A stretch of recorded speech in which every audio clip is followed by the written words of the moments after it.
This is Frank Fowler, Wildlife Division Manager, FORSHAW. This is your Wildlife Wednesday.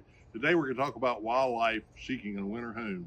And you wouldn't think that a winter home would even be possible right now. It's 90-some degrees outside, but they're already thinking about when it starts cooling off, where am I going to go to spend the winter? This is the time of the year that the wildlife is hunkered down and trying to get a shady spot. They'll be in your crawl space. They'll be out in a shed. They'll be seeking shelter, trying to get water, trying to get food when they can. They've had their babies, they're raising young, so their appetites are really high feeding those youngsters.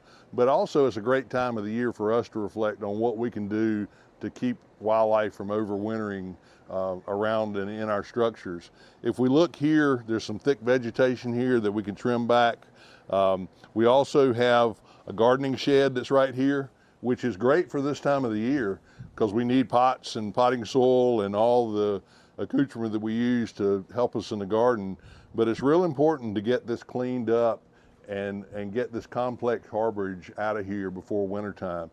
You got a grill cover like this, great place for a possum or a raccoon to climb under there and just spend the winter. What better place than to hang out with in a nice warm covered area.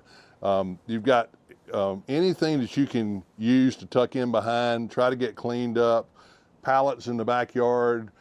We've got a lot of areas back here in the back of the garden that we can look at. We've got a compost container here.